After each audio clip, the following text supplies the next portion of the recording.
Well, greetings everyone. Michael Kurland here, coming to you live today from my living room. I wanted to share a thought that I thought was quite profound considering our contemporary situation here in America and the world. And it had to do with the book of Ruth, and it is the first phrase that you find in the book of Ruth. Now, there's two books that begin with this particular phrase, and the rabbis submit that this particular phrase is indicating that it's a very difficult time for Israel.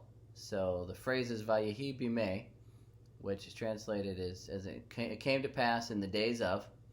And of course, Esther's story is in the days of the king, Xerxes or Ahasuerus, however you want to say that.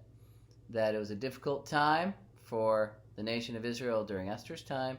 And then in Ruth it says, Vayehi bimei, in the time when the judges judged. And of course the theme of Judges is every man does what is right in his own eyes. And that's why it was such a difficult time for them as well. Because Elimelech is Naomi's husband, and his name means my God is king.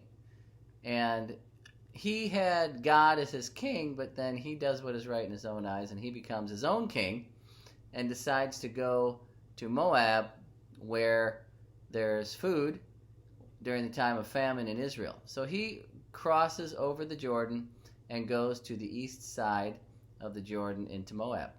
Now remember, the thing about that is the word for Hebrew is cross over. It's avar. So they crossed over the Jordan from the east to the west into the land of promise, the promised land. Now Abraham was the first Hebrew. He was the first one who crossed over. He crossed over from Ur of the Chaldees into the promised land. And that indicated that you were a covenant child of God because you crossed over. You were a Hebrew. And so what Elimelech does is he decides to do what is right in his own eyes, become king himself, make his own decision, and he ends up dying, and his sons die after they marry daughters from Moab, and just brought a tremendous difficulty on his family. And I just think that these are difficult times that we're in right now, and we have to not do what is right in our own eyes, but we have to wait upon the Lord and wait for his word and what he tells us to do.